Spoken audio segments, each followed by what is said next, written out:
Hi. Hi, my sweet friends. Namaste. Welcome in. My name is Anya Light. I hope you are having an exquisite day. I am here with my tarot hat and my tarot cards, and I'm ready to share a message of love and insight, inspiration, spiritual enlightenment with you. All right, you ready? Okay.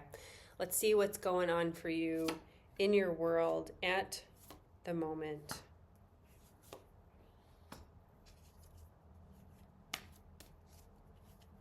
I'm using the Osho Zen Tarot deck. I'm just pulling some cards here, trying to get a sense of the story. So, right off the bat, what I'm seeing is the laziness card. This card shows up in a reading when you are having a period of time when you're struggling with some destructive or bad habits. And the feeling that I'm getting from this card is that perhaps the holidays are your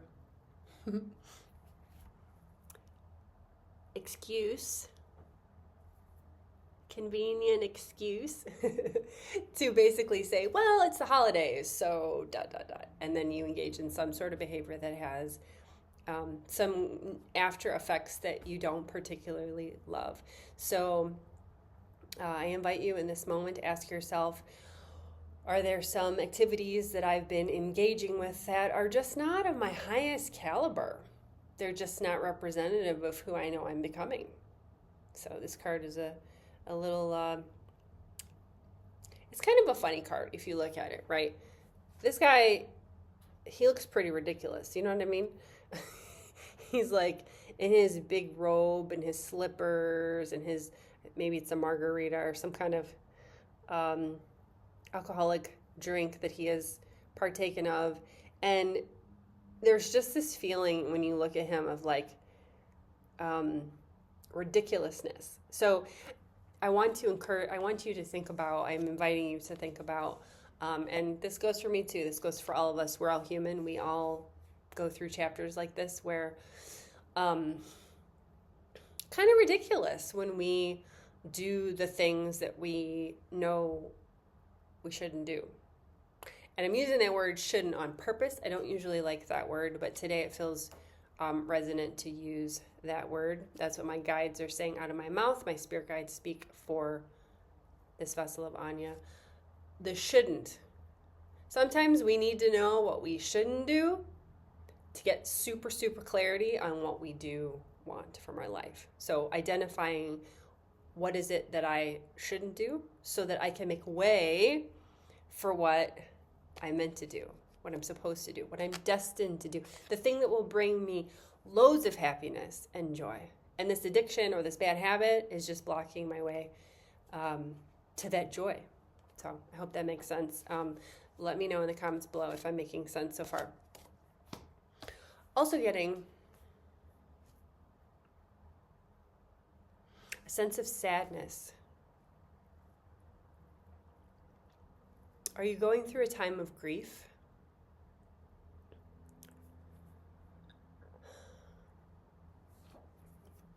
I've got the outsider card here. And I'm curious if you're going through a chapter where maybe you feel like you've lost someone and you feel like they're never coming back. Maybe this person died. Did you recently have someone die?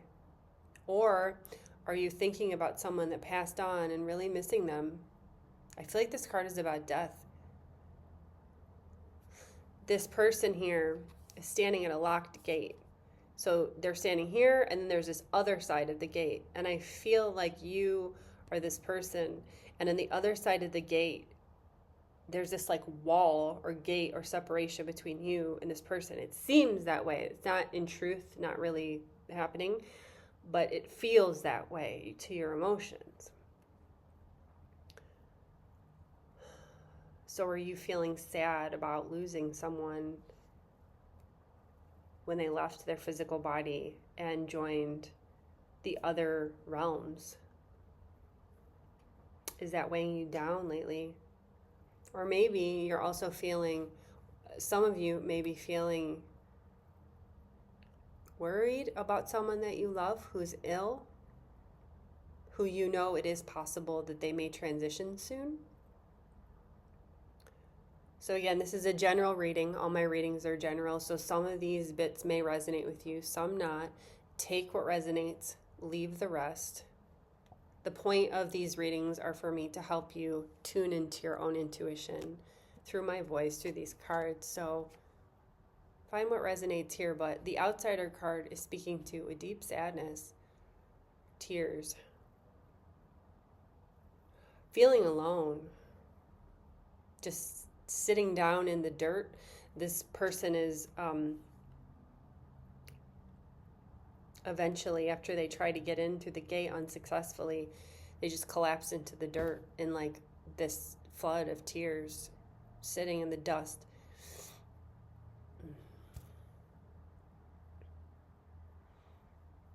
I'm sorry you're feeling that way. That's hard.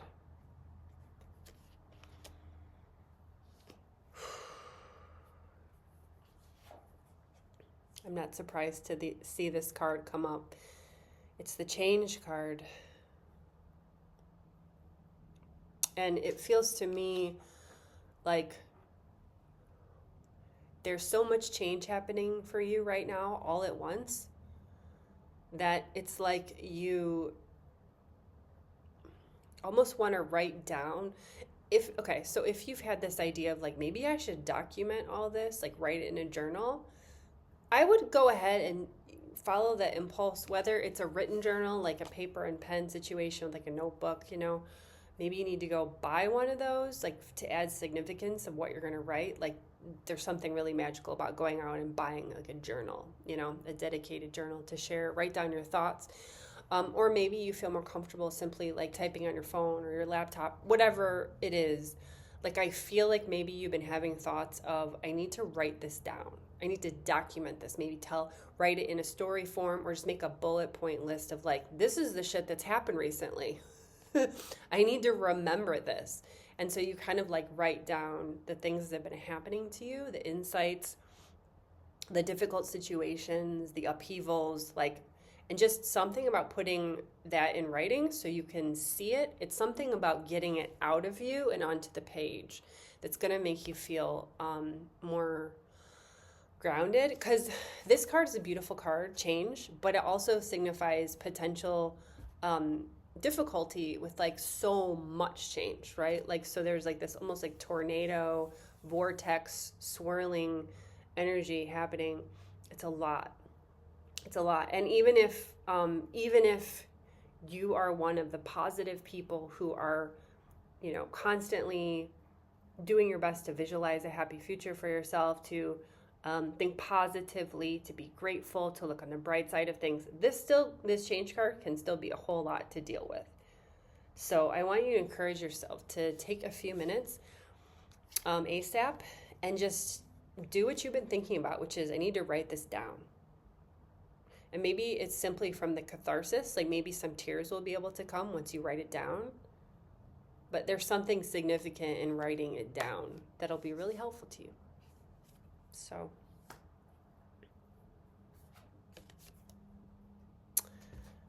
So when I show you this card, what pops into your mind right away? What I'm seeing here is a frustrated love interest. Maybe there's someone that you had a crush on, someone that you were starting to move towards energetically, romantically, at least within your mind. Maybe not in the physical, but maybe in the physical. But it was like those beginning moments of, ooh, butterflies, right? But then it started to become apparent to you in some way that this just wasn't going to work with them, because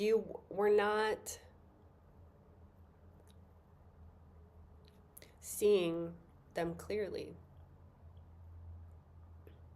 And perhaps it has some, at least, or maybe a lot to do with the change, all this change you're going through in your life. Maybe now is not the best time to move in that romantic direction with someone, because you got to focus on you right now and grounding into yourself and who you are and what you're doing, and just grounding. I'm just getting this image of like putting your bare feet in the earth and just like, here I am, I'm here, which, you know, during this time of change can be so helpful. So even though perhaps there were some disappointed feelings, or kind of like, shucks, it didn't work out, I don't think this is gonna work, that I know, try to see the higher vision in that, and try to see the larger chapter of your life that you're going through, and have faith. Have faith in the unfolding plan of the universe, because things happen when they're meant to happen, my friends. And the final card, which ties all of this chapter together, which is somewhat of a challenging reading here. You know, you're going through this time of grief, perhaps from the loss of someone, maybe a death, dealing with a relationship disappointment, and all this change, wow. And, you know, and also the change could be like ungrounding you and leaving you vulnerable to some old unhealthy habits creeping back in. I love this. I love this. This is the ordinariness card. In traditional tarot, this is the Eight of Pentacles. And the Eight of Pentacles is just about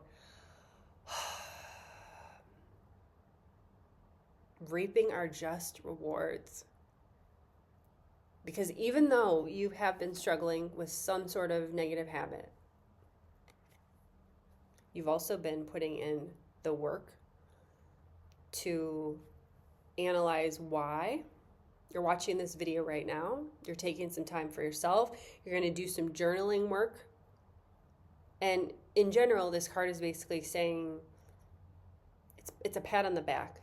I love when this card comes up in a reading, because it basically reminds us that every single day is a magical, mystical journey, even if it looks completely ordinary. Even if it just looks like us doing our day, washing dishes, driving our dog to the vet, whatever, like just doing the humdrum things of life, cooking dinner, that there is this like magic within the ordinary. And if you look at the beautiful blossoms here, it is magic, right? Life is magic. The magic of everyday life. And if we keep our sights focused on that, we're going to be okay. I'm going to pull an oracle card from a new deck that I just got called Buddha Wisdom. I might have to cover up some of the pictures because YouTube is being very picky lately about nudity, so I didn't want to show the cover of that deck for very long because there's a naked person on it. I am personally in favor of nudity. However, YouTube is not currently. So,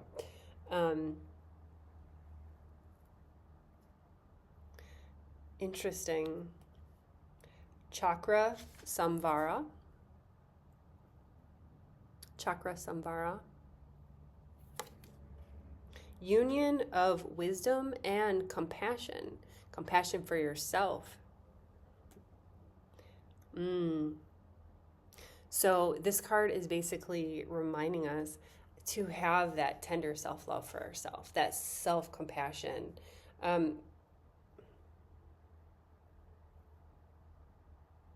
This card can kind of look scary. It's actually, I don't think YouTube will be able to see what it really is, but it's a picture of two people making love. Tantric love making.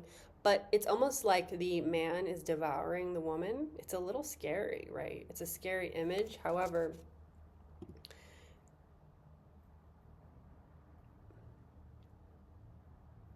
when we can tune into that self-compassion, it's a fierce energy, not to be effed with. It's a fierce energy. Look at the colors in this card. It's like a battle, because the old part of our mind, the traumatized part, the wounded part, the separate self, the ego, if you will, that part is always judging, criticizing us. Oh, why are you so stupid for having bad habits? What's wrong with you? Shouldn't you know better? You know, all these repetitive, dark, judgmental thoughts running around in our head. What if we can unite compassion and wisdom together, right? So you can take all the wisdom that you generated for yourself during this reading, okay? 16:06 on the timer. And take that and then marry that with some self-compassion practices. My favorite self-love practice, and I use it a lot, at least a few times a week, is I repeat the mantra to myself: I love you, Anya. I love you, Anya. I love you, Anya. I use it a lot in the middle of the night. I have narcolepsy, so I wake up a lot in the middle of the night for no apparent reason. And I sometimes feel sad about that, or upset or stressed, because I want to sleep, but sleep isn't happening. So I just lay in bed and I tell myself, like a broken record on repeat, I love you, Anya. I love you, Anya. Try it with me. Say it with your name. I love you. I love you. And you can bring the breath into this self-compassion practice, this fierce practice, complete unconditional self-love. There is not a single part of you that's going to be left out of this. Not even a sliver. Fierce. It's the battle against the false self is one with love. So on the inhale, I love you. And then as you exhale, say your name to yourself. I love you. And then your name. A few more times. Let that love just flow through every part of you. Inhaling that love, I love you. All parts of you. You feel that? Because that's that ordinariness that we were talking about, right? It's just telling yourself that you love yourself might seem like a little thing, like whatever, it's just a mundane thing. I love you, whatever. But if we really, really, really look closely, we will see the absolute magic in that. The magic that seeps through seemingly ordinary moments.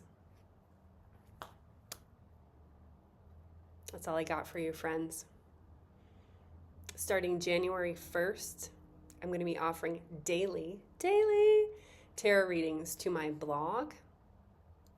I'll leave a link to that blog in the comments below. Please subscribe if you haven't already, and you will get these free daily tarot readings starting January 1st. I'm so excited to share with you guys. I love you so much. Namaste, and be blessed.